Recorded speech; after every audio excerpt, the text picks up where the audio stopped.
તો સામાન્ય રીતે દર વર્ષે કામરેજ દલોડી હેડક્વાર્ટર ખાતે રેન્જ આઈજી અને સુરત ગ્રામ્ય જિલ્લા પોલીસ વડાની હાજરીમાં વાર્ષિક ઇન્સ્પેક્શન યોજાય છે અને આ વર્ષે પણ આ ઇન્સ્પેક્શન રેન્જ આઈજી પ્રેમવીરસિંહ અને સુરત જિલ્લા પોલીસ વડા રાજેશ ઘડિયાની હાજરીમાં યોજાયો।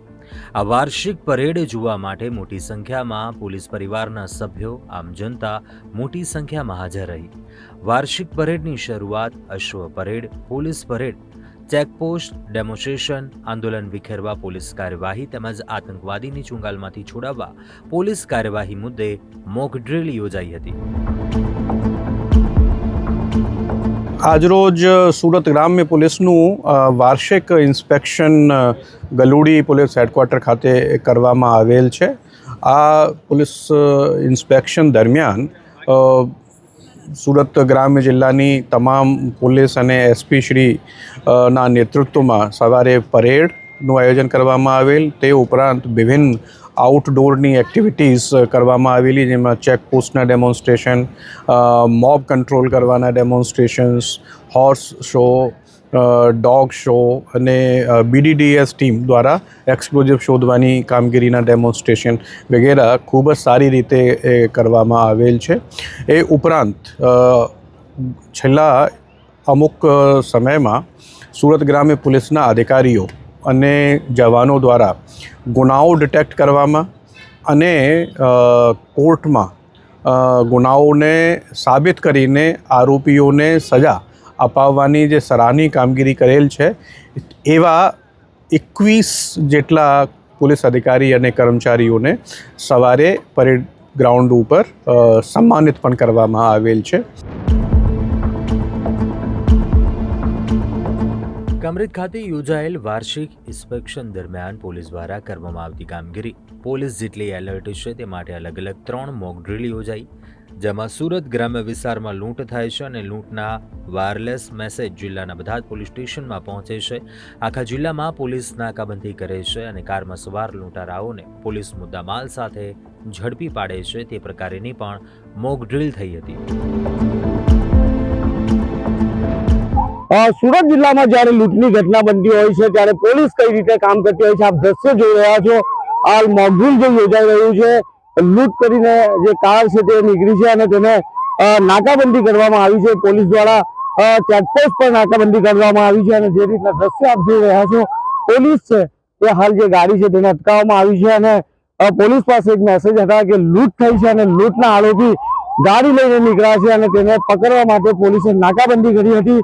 પોલીસ કાફલો ગરકી દેવામાં આવ્યો હતો, ઠેર ઠેર પોલીસ હથિયારબંધ પોલીસ હતી અને પોલીસ છે તે આરોપીને પકડવા માટે ચેકપોસ્ટ પર પોલીસ તૈનાત કરી દેવામાં આવી હતી અને જે રીતના દ્રશ્ય છે, પોલીસે આરોપીને પકડી લીધા છે અને હકીકતની જે ઘટના હોય છે તેને બતાવવાનો પ્રયત્ન કર્યો છે। પોલીસે ફાયરિંગ કરવાની પણ ફરજ પડી છે, કારણ કે જે આરોપી હતા તે કાર લઈને ભાગ્યા હતા। પોલીસ ચેકપોસ્ટ તોડીને તેઓ આગળ ભાગ્યા હતા અને ખાસ કરીને સૌથી મહત્વની બાબત એ છે કે પોલીસ પર પણ ગાડી ચલાવવામાં આવી હતી અને આરોપી છે તે બેખોફ હતા, પરંતુ પોલીસે આરોપીને પકડી લીધા છે। પોલીસે ફાયરિંગ કર્યું છે, ઈજાગ્રસ્ત છે જે આરોપી છે તેને હાલ સારવાર માટે ખસેડવામાં આવી રહ્યો છે। આરોપી પકડાઈ ગયા છે, પરંતુ જે રીતની આખી જે ઘટના હતી, જે હકીકતમાં જ્યારે લૂંટ થાય છે, પોલીસ કઈ રીતે કામ કરતી હોય છે તે મોકડ્રીલ દ્વારા કરવામાં આવી હતી।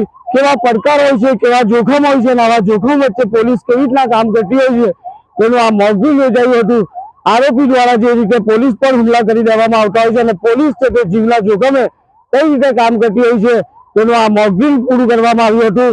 પરંતુ જે હકીકતમાં જ્યારે આવી ઘટના બનતી હોય છે ત્યારે આ દ્રશ્ય છે ત્યારે ડરાવના દ્રશ્ય હોય છે, આમ જનતા પણ ગભરાઈ જતી હોય છે, પરંતુ પોલીસ છે એ જીવના જોખમે કામ કરતી હોય છે।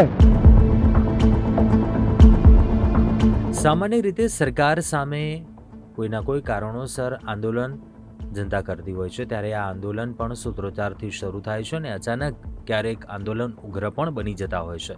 ત્યારે કયા પ્રકારની પરિસ્થિતિ સર્જાઈ અને તેને કઈ રીતે મામલો થાળે પાડવામાં આવે છે તે પરિસ્થિતિ મુદ્દે પણ મોક ડ્રીલ યોજાઈ હતી। આમ તો સામાન્ય રીતે આંદોલન થતા હોય અને આંદોલનકારીઓ રસ્તા પર ચક્કાજામ કરતા હોય છે અને ટોળામાં આંદોલનકારી ઉતરી આવતા હોય છે અને અમારી માંગે પૂરી કરોના સ્લોગન સાથે તેઓ છે તે રસ્તા રોકો આંદોલન કરતા હોય છે, આગ જમીની વાત કરતા હોય છે. અને આંદોલન છે તે સામાન્ય રીતે શરૂઆત થતી હોય છે અને ત્યારબાદ આખું આંદોલન છે તે ઉગ્ર બની જતું હોય છે. અને ઉગ્ર આંદોલન બની જાય ત્યારબાદ છે એ ખાસ કરીને આખો જે માહોલ છે તે અચાનક બગડી જતો હોય છે.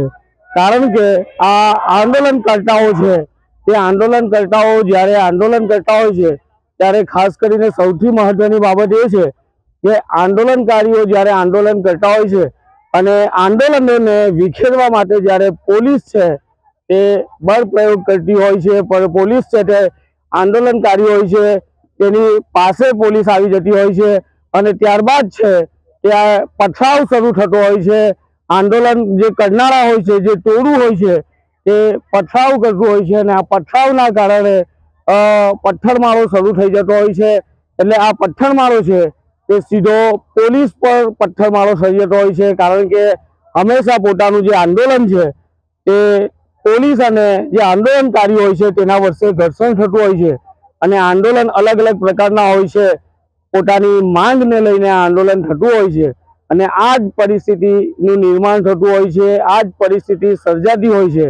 કારણ કે જ્યારે પણ આંદોલન રસ્તા પર આવી જતું હોય છે અને રસ્તા પર આંદોલન આવી જાય ત્યારબાદ આ ટોળું હોય છે તે ઉગ્ર બની જતું હોય છે, બેકાબુ બની જતું હોય છે. પથ્થર લઈને ટોળું છે તે પોલીસ સાથે સીધું ઘર્ષણમાં ઉતરી જતું હોય છે. અને આ જે દ્રશ્ય છે તે આ જે પોલીસ પરેડ જે ગ્રાઉન્ડ છે ગલુડી ખાતે અલગ અલગ મોકડ્રીલ કરવામાં આવી રહ્યા હતા.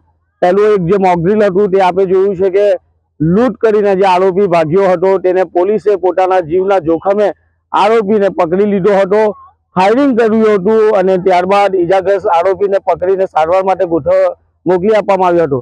હવે એવું જ એક મોકડ્રીલ છે તે સામાન્ય રીતે આપણને ગુજરાત રાજ્યમાં આવું આંદોલન જોવા મળતું હોય છે અને આંદોલનકારીઓ પોતાના અલગ અલગ માંગ સાથે તેઓ આંદોલન કરતા હોય છે.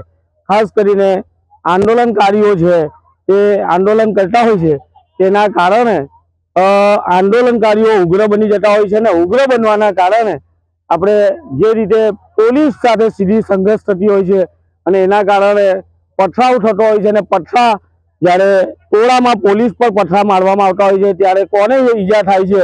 પોલીસ ઈજાગ્રસ્ત થાય છે અને પોલીસ જ્યારે ઉગ્ર બનતી હોય છે ત્યારે આંદોલનકારી ઈજાગ્રસ્ત થાય છે. અને આવી પરિસ્થિતિમાં કઈ પરિસ્થિતિ સર્જાતી હોય છે? કારણ કે નાસભાગ મચી જતી હોય છે અને લોકો પોતે આંદોલનકારીઓ છે તે પોલીસથી બચવા ભાગતા હોય છે અને પોલીસ છે તે આંદોલનકારીના પથ્થરથી બચવા પોતાનો બચાવ કરતા હોય છે. પણ હંમેશા જે પ્રોટેક્ટ હોય છે, જે આંદોલન હોય છે, જ્યારે ઉગ્ર બને છે ત્યારે આવો માહોલ સર્જાતો હોય છે. સુરત ગ્રામ્ય વિસ્તારમાં પણ અતિ સંવેદનશીલ વિસ્તાર કાકરાપાર અણુમથકના વૈજ્ઞાનિકોને બંધક બનાવે છે. જિલ્લાની પોલીસ ઘટના સ્થળે પહોંચે છે.